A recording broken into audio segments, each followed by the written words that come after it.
Cuando hacíamos la comparación de Vasti y Esther, decía, claro, no está Josito para decirlo, pero ya lo digo yo en su nombre, decía, claro, si el silencio es la sumisión para perder la dignidad, mucha mejor mujer sería Vasti, que defiende su dignidad, que Esther. Pero esto no es real. El silencio de Esther no es un silencio pasivo, es un silencio activo. ¿A qué me refiero? Ella va a defender su dignidad, pero lo va a hacer por los medios que Dios utiliza. La verdad, el testimonio, la justicia. ¿Vasti defendió su dignidad? Sí, pero por los medios que Dios no hace. La humillación, el orgullo. Defendía algo bueno, pero el medio que usó no fue bueno.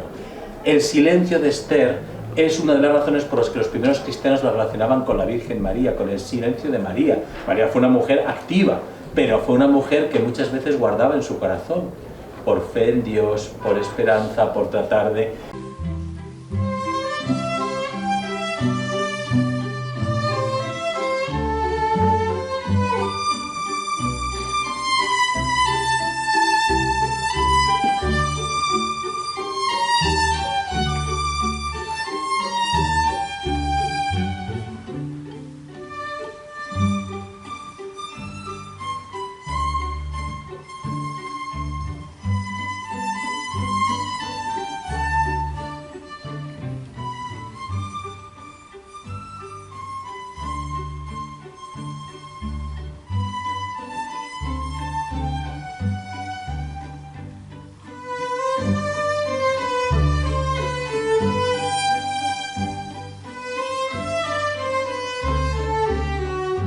Vamos a hacer un poco de historia, lo habíamos hecho el otro día, pero lo vamos a hacer claramente. Tenemos a Abraham.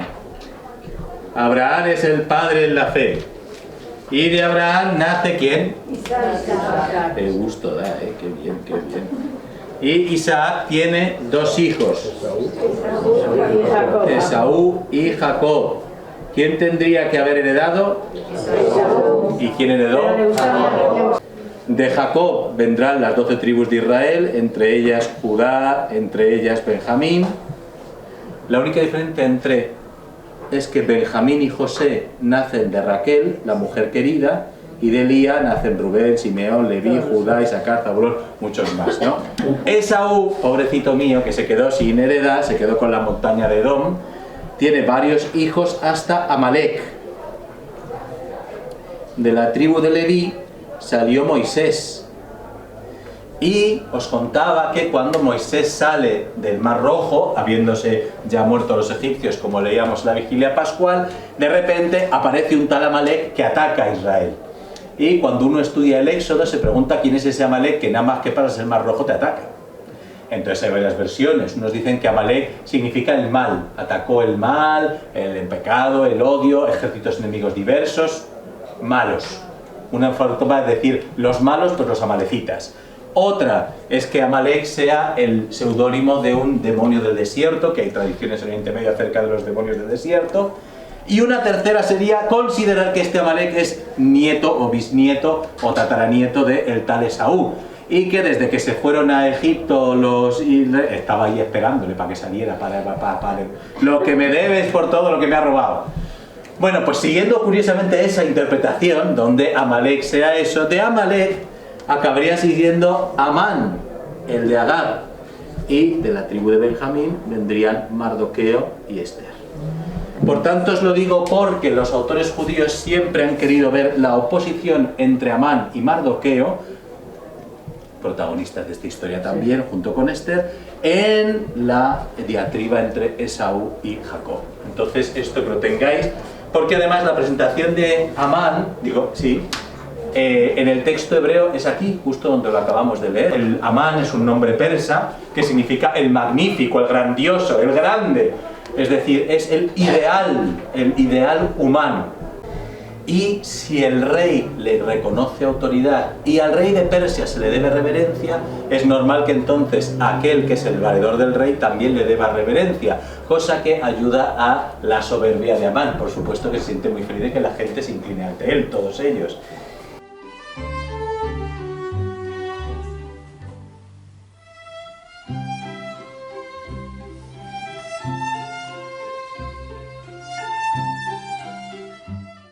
¿Por qué? ¿Por qué? Y aquí el libro da una razón religiosa. Porque es judío. Porque es judío. Al final, él le revela que es judío. De hecho, en algún midrash judío está ese texto que tenéis en letras raras, en las hojas. Es Mordejai, es una forma de vocalizar Mardoqueo. ¿De acuerdo? Esto está sacado de un midrash.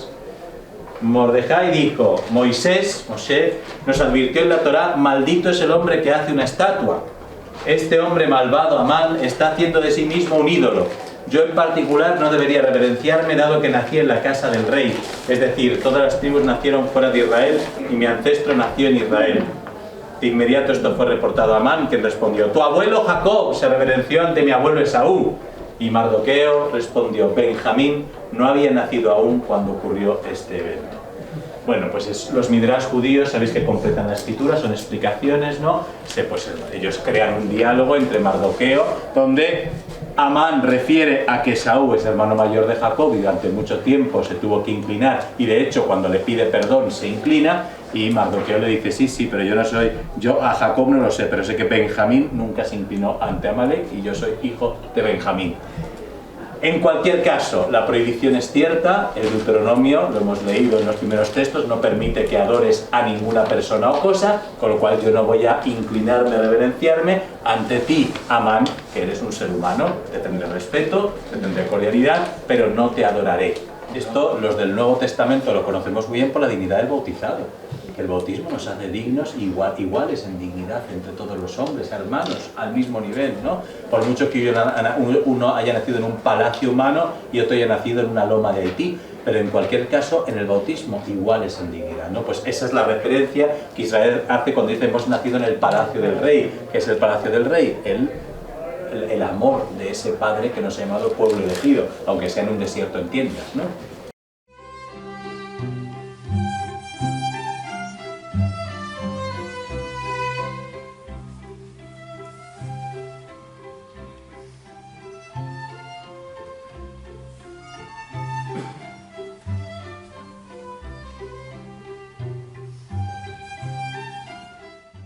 Aquí hay dos lecturas antropológicas muy interesantes. La primera, lo que me hace un judío, me lo hacen todos, porque un judío no se entiende sin sus hermanos. Y pregunto, este concepto que se llama sujeto colectivo, ¿no? ¿Esto es solo de los judíos o es también de los cristianos? Debería ser también de los cristianos. De hecho, así lo fue en los Hechos de los Apóstoles y así cada tanto trata el Papa, entre otros, de recordárnoslo. También así, lo que de alguna manera hacemos todos, a todos influye, ¿no? En dinámica social, incluso en dinámica de pecado, de la penitencia, o sea, nos importa y todos somos responsables. Bueno, segundo, el concepto de que el pueblo de Israel, esto es un concepto más judío, es un pueblo perseguido. Fijaos, que el pueblo de Israel va a ser perseguido a partir de Persia muchas veces. Entre otros, no sabemos si aquí está, yo creo que no, pero algunos otros dicen que como después de Persia vino el Imperio Griego, y el Imperio Griego tuvo una gran persecución que tiene que ver con un librito llamado Los Macabeos, que otro año que sea la Biblia podríamos estudiar. Bueno, pues quizás están viviendo esa persecución y por eso ponen este ejemplo, ¿no? Cómo van a perseguir al pueblo. Pero es un concepto de nosotros fuimos pueblo perseguido en los primeros siglos del cristianismo. Es verdad que si somos coherentes con la fe, algo de cruz habrá, siempre lo hemos dicho, algo de persecución, pero normalmente los cristianos, más que pueblo perseguido, son pueblo que seguimos a Jesús. Y siguiendo a Jesús, a veces tenemos cruz, a veces tal. Quizá el concepto de pueblo perseguido es más de los judíos en este punto. Pero bueno, y en cualquier caso, dice, vamos a ver en qué mes damos el castigo, y hacen los Purim, los Pur. Los Purim son muchas posibilidades. Para que os entendáis, es un juego de azar. No voy a decidir la fecha yo, sino que lo van a decidir la suerte. Es echar a suertes. A veces era un par de piedrecitas, los Purim y los Turim. A veces era, pues bueno, ver si había un brillo en algún momento en una de las piedras, si salía el sol y brillaba, si pasaba algún fenómeno atmosférico. En cualquier caso, yo voy diciendo los meses, voy tirando los dados y veo en cuál toca el suertes. ¿Por qué? Porque entonces no lo he decidido yo, sino los dioses. Los dioses. Ha sido una acción divina.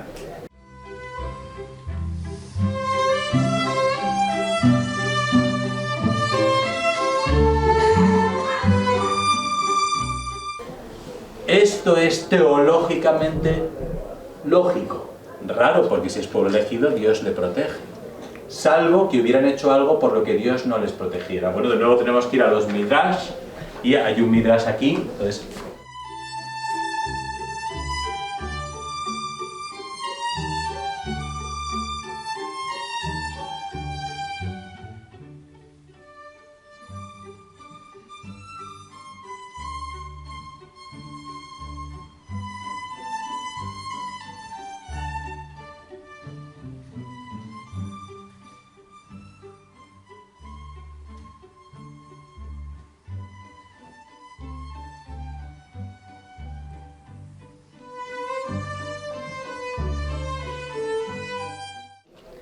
Bueno, pues los midrashes judíos interpretan que teológicamente estos judíos que no volvieron a Israel cuando el decreto de Ciro de Persia permitía volver, y muchos volvieron y reconstruyen el templo, reconstruyen la ciudad de Jerusalén, en los libros de Esdras y Nehemías, estos que están en Susa y en las otras provincias claramente no volvieron. ¿Y por qué no volvieron? Porque les gusta la juerga, el festín, les gusta.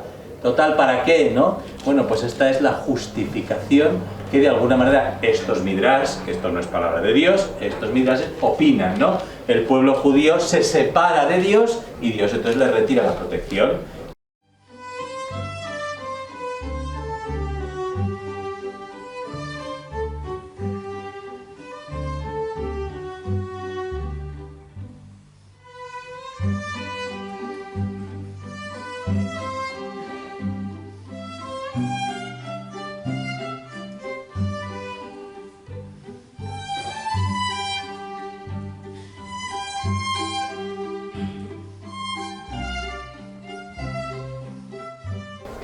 ¿Es verdad que el pueblo de Israel está disperso en las provincias del imperio? Sí. Y es verdad que el pueblo de Israel en muchas cosas se apartaba y no seguía las costumbres de los lugares para cumplir la alianza. Sí. Es decir, es verdad que vivía apartado. Y es verdad que hay leyes y decretos, entre otras cosas la reverencia a Amán, que no pueden cumplir. Ahora, la astucia de Amán es que esos argumentos se exageran. Es decir, vive apartado significa, os pongo ahí, opuesto. Vive contra nosotros. Está de enemigo. Estar apartado por cultura no significa ser enemigo. Yo cuando mi madre comíamos arroz en casa y nunca tomábamos pan, no era para ofender a ningún español. Es que mamá es filipina y toma arroz blanco y es absoluta de fanfa que no lo comamos. Pero no era una ofensa. Estábamos apartados en el comer, sí, pero no opuestos. Sin embargo, aquí ya se da la vuelta. Lo que es distinto es malo. Lo que es distinto de nosotros es malo. ¿Este argumento es solo de aquel tiempo? Sigue estando aquí. O sea, el argumento de que como es distinto es peligroso y como son apartados es otra culpa. Pues fijaos cómo el libro de Esther nos pone en la misma tesitura, ¿no? Y segundo, hay cosas que no cumplen, por tanto, no cumplen nada. Hombre, no es lo mismo, no es lo mismo. La verdad es que no cumplan unas cosas, la verdad es que no te cumplan nada y sean perjudiciales. Pero Amán lo utiliza. Y la mala intención de Amán, que se queda especialmente clara, es por un detalle que es, aparte de darle los argumentos que le dice además al rey, le va a dar 350.000 kilos de plata, vamos, casi nada, casi nada. De nuevo lo mismo, un poco exagerado, no creemos que si históricamente existió Amán, hombre, no sé cuánto dinero tendrías para poder dar 350.000 kilos de plata a nadie. Pero claramente es como estoy dispuesto a todo, me ha ofendido tanto, me ha parecido tan grave, de tal gravedad, que yo lo resuelvo, vamos, hasta dándote 350.000 kilos de plata, ¿no?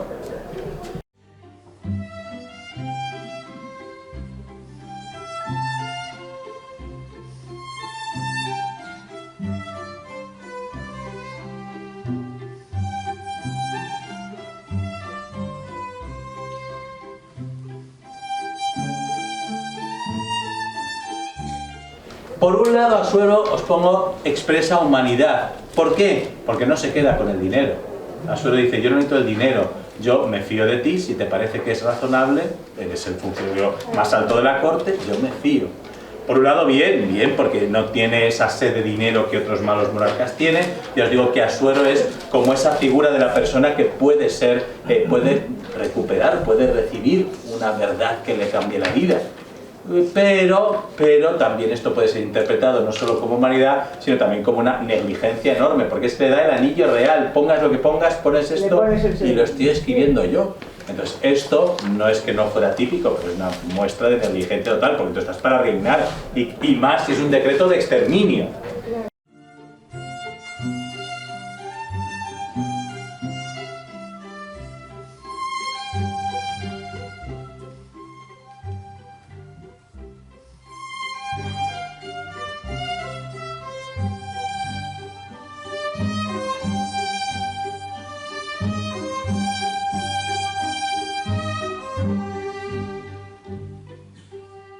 Tenemos aquí dos decretos, el breve y el largo. El breve tiene numeritos y el largo tiene letras. ¿Os acordáis de por qué hay textos del libro de Esther que tienen letras en vez de números? Porque es el griego. Pues entonces, vamos a empezar con el decreto hebreo, que es brevito.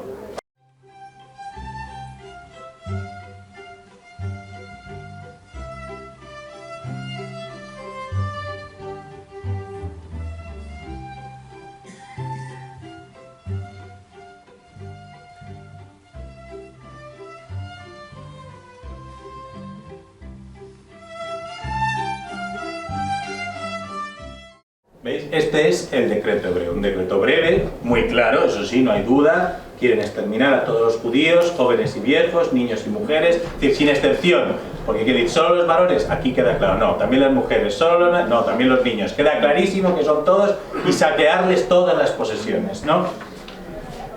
Fijaos que muchos judíos les latió el corazón cuando determinadas maniobras de la Alemania nazi empezaron a hacer cosas parecidas a estas, privarles de los bienes, matar a todos los miembros distintos.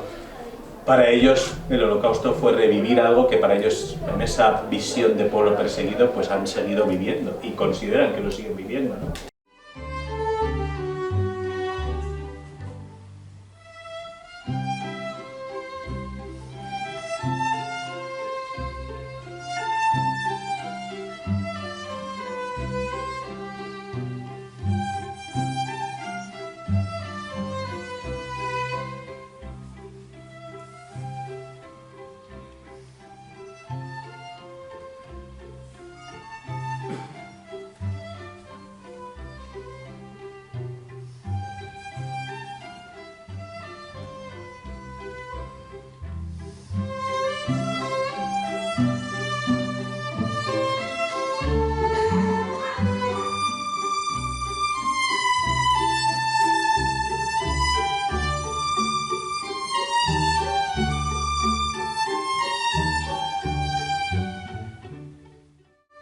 Es un poco más largo que la versión hebrea, pero tiene una fundamentación mucho más clara. Primero por la autoridad, soy el rey Asuero, a través de Amán, que me ha aconsejado, y luego el fin, la paz. Para conseguir la paz, esto sobra. Para conseguir la paz, estos se tienen que ir, o se tienen que morir directamente, hay que matar. Pero el objeto es la paz y la estabilidad. Nosotros conocemos mucho todas las frases que en la filosofía se han dicho, el fin no justifica los medios y todo esto, pero no había tanta filosofía en la época en la que se vivía en estos imperios. Y por tanto no es de extrañar que en favor de la paz, bueno, había muertes muchas veces y en muchas ocasiones, todavía os contaba que la guerra era una maniobra política habitual en los monarcas, con lo cual pues considerar esto era una cosa plausible, pero a todas luces injusta. Y el autor busca que nos parezca injusto el decreto, ¿no? Esos graves crímenes que no existen, más allá de no inclinarte ante Amán, y que supone que se ha destruido todo el pueblo, ¿no?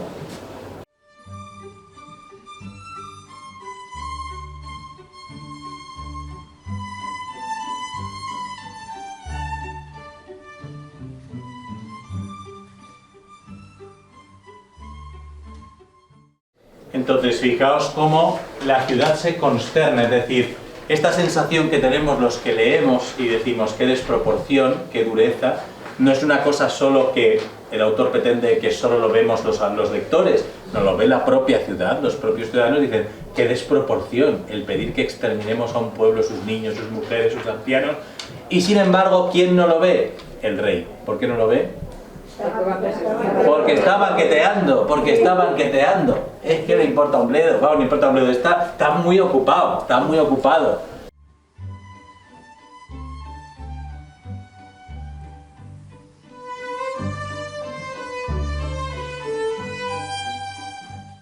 Benedicto dice una frase muy curiosa, que es que dice, convendría que los que son creyentes se pararan alguna vez a pensar y a orar.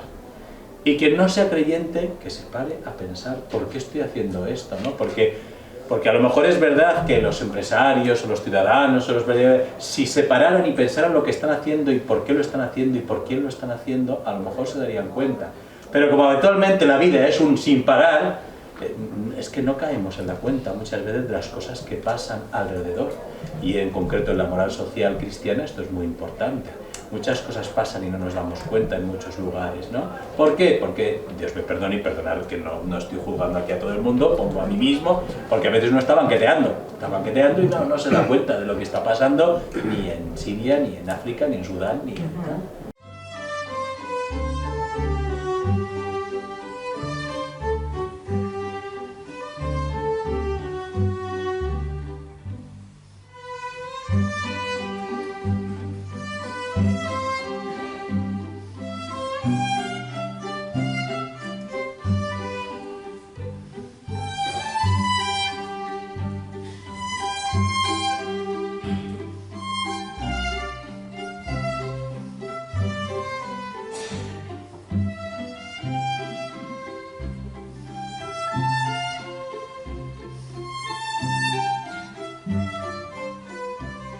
El caso es que la envidia a Amán, que es el segundo funcionario real, el más importante, y sin embargo no soporta que Mardoqueo no se incline ante él y se desproporciona. Y esto hace una lectura de un pecado que habla el Papa Francisco, que es la autorreferencialidad.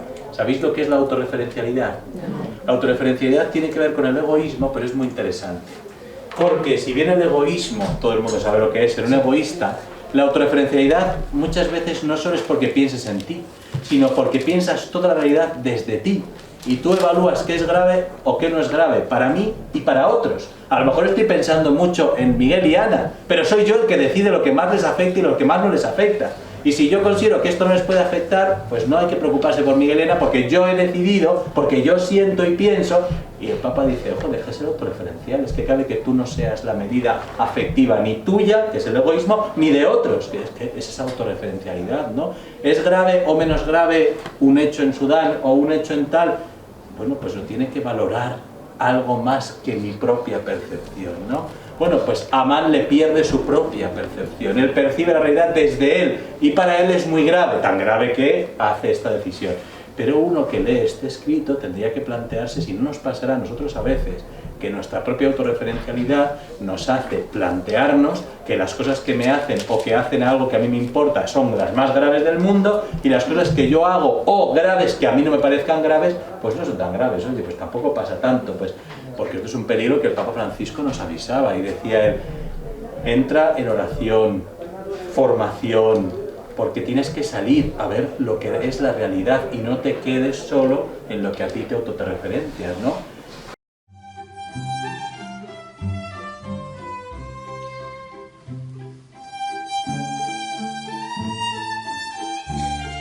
Y aquí hay dos expresiones que la doctrina social de la Iglesia tiene, que son el pecado social y la estructura de pecado. El pecado social, no me acuerdo si fue Pablo VI el que la sacó, se refiere al pecado que hace la sociedad.